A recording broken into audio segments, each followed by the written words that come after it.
বর্তমান সময়ে দেখা যায় চাইলেই যে কোনো মিডিয়া যে কারো বিরুদ্ধে যাচাই বাছাই ছাড়া মিথ্যা প্রপাগান্ডা ছড়িয়ে ব্যক্তিগত, পারিবারিক ও সামাজিক মর্যাদা মারাত্মকভাবে ক্ষুণ্ণ করে।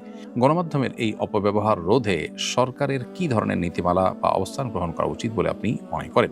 প্রথমত, আমাদের নিউজ এজেন্সি যেগুলো আছে সেগুলোতে আসলে মোরাল দিকটাকে খুব গুরুত্বের সাথে যেন চর্চা করা হয়, সে বিষয়টি আমাদের কাঠামোতে নিয়ে আসা দরকার। দুর্ভাগ্যজনক বাস্তবতা হলো আমাদের কাঠামোতে উল্টোটা আছে, বরং ইসলাম বিদ্বেষ বা ইসলাম থেকে গা ঝাড়া ভাব নিয়ে আসা এই প্রচেষ্টাটা বরং আমাদের সমাজে সবচেয়ে বেশি দেখা যায়। এটা খুবই দুর্ভাগ্যজনক বাস্তবতা। তো সেজন্য এই জায়গা থেকে আমাদের সর্বোচ্চ চেষ্টা করতে হবে যে আমাদের মূল কাঠামোতে যেন যে যেখানে আছেন দায়িত্ব পালন করেন, তিনি মিডিয়া কর্মী হোক অন্য কোথাও হোক, সেখানে তার মোরাল দিকটা যেন নিশ্চিত করা হয়, আল্লাহর ভয় যেন থাকে এবং তার নীতিনৈতিকতার বিষয়টা যেন তার ভিতরে প্রবেশ করানো যায়। এর পাশাপাশি আপনার সোশ্যাল মিডিয়াতে অন্যান্য জায়গাতেও ব্যাপকভাবে এই যে অপতথ্য ছড়ানোর ভয়াবহতা কোরআন হাদিসে দেশে সেটার ব্যাপকভাবে প্রচার প্রসার হওয়া দরকার। পাশাপাশি এই সমস্ত অপতথ্য এগুলো যাতে না ছড়ায় বা ছড়ালে সেটা যেন ফ্যাক্ট চেক করা যায়, এ বিষয়ে নানাভাবে প্রশিক্ষণ, অ্যাওয়ারনেস এগুলো তৈরি করতে হবে এবং এর জন্য শাস্তির বিধানও, আমি জানি না প্রচলিত আইনে কোনো শাস্তির বিধান আছে কিনা, যদি না থেকে থাকে তাহলে সেক্ষেত্রে সুস্পষ্টভাবে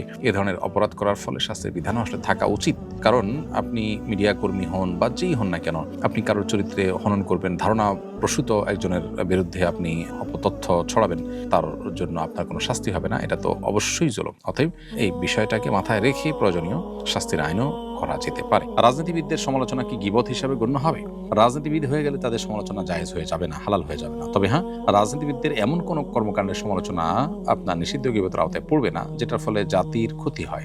জাতির যে ক্ষতি আছে তার অবস্থানগত কারণে, তার আচরণগত কারণে সেটা সমালোচনা করা যাবে। ব্যক্তি হিসাবে তার সমালোচনা যদি আপনি করেন, যেটা আসলে কোনো জাতীয় বিষয় না বা যেটার সাথে তার রাজনীতিবিদের কোনো সম্পর্ক নাই, মানুষ হিসাবে মানুষের ভালো মন্দ থাকে, সেটা সমালোচনা করেন, সেটা অবশ্যই অন্য 10টা গীবতের মতো গীবত হবে এবং নিষিদ্ধ হবে। প্রকাশ্যে সে কোনো অপরাধ করেছে, এমন কিছু করেছে যেখানে সামাজিক বা জাতীয় স্বার্থ জড়িত আছে, তখন সেটার সমালোচনা করা, সেটার সে দোষের কথা বলা, সে ত্রুটি কথা বলা, এটা সন্দেহভাবে জায়েজ রয়েছে। আমি মসজিদের মুয়াজ্জিন, সরকার কর্তৃক ঈদ ভাতা প্রদানের জন্য নির্ধারিত ফরমে অন্য কোনো উপার্জন আছে কিনা অপশনে আমি না লিখেছিলাম, অথচ আমার একটি ছোট বিজনেস আছে যেটা আমি অতি সত্বর বন্ধ করে দেব। এখন আমার কি সরকারি ভাতা নেওয়া হালাল হয়েছে? প্রিয় দর্শক, আপনার এই প্রশ্নের উত্তর হলো যে যদি অপশনে না লিখলে আপনার জন্য ভাতা প্রযোজ্য হতো না, এমনটি হয়ে থাকে, তাহলে সেক্ষেত্রে আপনার জন্য ভাতা গ্রহণ করা জায়েজ হয়নি, বরং এটা আপনাকে ব্যাক করতে হবে। ব্যাক করার অপশন থাকলে, আর না হলে শরীয়ী নির্দেশনা মতে এটি আপনি দান বা পরবর্তী করণীয় নির্ধারণ করে এ থেকে আপনাকে মুক্ত হতে হবে।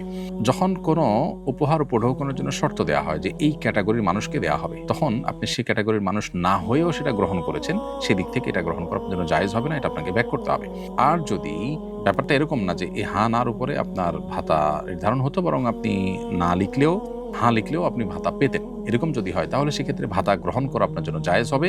কিন্তু আপনি মিথ্যা যে লিখেছেন সেজন্য অবশ্যই গুনাহ হয়েছে এবং এর জন্য আল্লাহ রাব্বুল আলামিনের কাছে তওবা নাসুহা করতে হবে। পার্থিব সামান্য একটু সুবিধা পাওয়ার জন্য একজন ইমানদার মিথ্যা বলতে পারেন না। আল্লাহর ভয় তার অন্তরে পরিপূর্ণভাবে সদা জাগরুক রাখতে হবে এবং রাখা উচিত আমাদের। সুদের টাকা গরিব মিসকিনকে না বলে দেওয়া যাবে কিনা? উত্তর হলো, আপনি সুদের টাকা দান করে দিতে হবে। এখন গরিব মিসকিনকে দিলে তারা মনে কষ্ট পেতে পারে, এরকম যদি চিন্তা থেকে না বলে দেন তাতে জায়েজ হবে, কারণ তার জন্য ভোগ করা তো জায়েজ। অতএব তাকে বলে দেওয়া আবশ্যক নয়, আপনি না বলে দিলেও দায়মুক্ত হবেন। আমি একজনকে কিছু টাকা ঋণ দিয়েছিলাম, এখন সে আমাকে তার হারাম উপার্জন থেকে আমার টাকা পরিশোধ করতে চাচ্ছে, আমি এই টাকা নিতে পারবো কিনা? উত্তর হলো, যিনি আপনাকে ঋণ পরিশোধ করছেন তিনি যদি স্পষ্ট করে বলেন যে এটা তার হারাম উপার্জন থেকেই তিনি দিচ্ছেন, তাহলে সেটা আপনি নিবেন না, গ্রহণ করবেন না, বরং হালাল অর্থ থেকে উপার্জন করতে তাকে বলবেন। আর যদি সে স্পষ্টভাবে এরকম কিছু না বলে, তাহলে সেক্ষেত্রে আপনার শুধু সন্দেহের বশবর্তী হয়ে এটিকে অ্যাভয়েড করার প্রয়োজন নেই, বরং আপনি গ্রহণ করতে পারেন। অনেক উলামায়ে কেরাম এখানে একটা পার্থক্য করেন যে হারাম লিআইনিহি লিগাইরিহি, কিছু হারাম আছে মূলগতভাবে হারাম। ধরুন আপনি কাউকে এমন কিছু দিলেন যেটা সরাসরি হারাম, ফর এক্সাম্পল আপনি কাউকে শুকরের গোশত দিলেন বিনিময় স্বরূপ, তো এটা তো স্পষ্ট হারাম। আরেকটা হলো যে মূলগতভাবে হারাম না, বরং উপার্জনের প্রক্রিয়াগতভাবে হারাম হয়েছে। ধরুন আপনি একজনের সম্পদ নিয়েছেন, প্রতারণা করে তার সম্পদ নিয়েছেন, এই সম্পদটা মূলগতভাবে হারাম না, কিন্তু প্রক্রিয়াটা হারাম। এটাকে অনেক উলামায়ে কেরাম বলেছেন বিনিময় হিসাবে যদি কাউকে দেওয়া হয়, যিনি গ্রহণ করেছেন তার জন্য এটা নাজায়েজ হবে না, কিন্তু যিনি দিয়েছেন দাতা, তিনি সর্বাবস্থায় গুনাহগার হবেন। খোলাসা কথা হলো যে স্পষ্ট যদি আপনি জানেন তাহলে আপনার জন্য না নেওয়াটাই উচিত, আর যদি আপনি স্পষ্ট না জানেন তাহলে সন্দেহ করে এটাকে গ্রহণ করতে অস্বীকৃতি জানাতে আপনি বাধ্য নন। আর্মিতে যোগদানের ক্ষেত্রে 3 বছরের ট্রেনিং করতে হয়। এই ট্রেনিংয়ে ক্লিন শেভড থাকা বাধ্যতামূলক। প্রতিদিন দাড়ি শেভ না করলে শাস্তি দেওয়া হয়। পরবর্তীতে ট্রেনিং শেষে অফিসার পদে যোগদান করার পর ঊর্ধ্বতন কর্মকর্তার অনুমতি সাপেক্ষে দাড়ি রাখা যায়। এক্ষেত্রে একজন মুসলিমের কি করণীয়? এই চাকরির জন্য 3 বছর দাড়ি শেভ করা যাবে কিনা? প্রথম কথা হলো, একটি মুসলিম রাষ্ট্রে এই ধরনের নিয়ম থাকাটা খুবই দুর্ভাগ্যজনক। আমরা আশা করব সংশ্লিষ্ট যারা আছেন তারা এই নিয়ম পরিবর্তন করবেন। মুসলিম সমাজে ইসলাম যেটাকে অ্যালাউ করে না সেরকম কোনো কিছু করতে বাধ্য করা, এটা মানুষের মৌলিক যে তার অধিকার আছে সেটা খর্ব করার শামিল। আমি মনে করি যে এই জায়গাটাতে পরিবর্তন আনবার যথেষ্ট সুযোগ আছে। আমি আবারও উদাত্ত আহ্বান রাখতে চাই সংশ্লিষ্টদের কাছে, তারা যেন আল্লাহর ভয়ে এই বিষয়টিকে সংশোধন করেন। বাকি যে জিনিসটা আসলে নাজায়েজ করে সেটা তো আসলে সর্বাবস্থায় নাজায়েজ হয়। বিশেষ করে আপনার কোনো একটা সুযোগ সুবিধা পাওয়ার জন্য আপনি কোনো একটা গুনাহের কাজ করতে পারেন না। তারপরও যদি কেউ করে ফেলেন তাহলে তিনি তওবা করলে আল্লাহ তাআলার কাছে আশা করে যে আল্লাহ তাআলা ক্ষমা করবেন। ছেলে ও মেয়ে গোপনে বিয়ে করেছে। বিয়ের সময় সেখানে তারা ব্যতীত 2 জন উপস্থিত ছিল। তাদের মধ্যে একজন বধির, যিনি তাদের কথাবার্তা কিছুই শুনেননি। স্বামী নিজেই বিয়ের খুতবা দেন এবং স্ত্রীর পক্ষ থেকে ইজাব হিসেবে বলা হয়, আমি আপনার সাথে থাকতে চাই। এই বিয়ে কি সহিহ হয়েছে?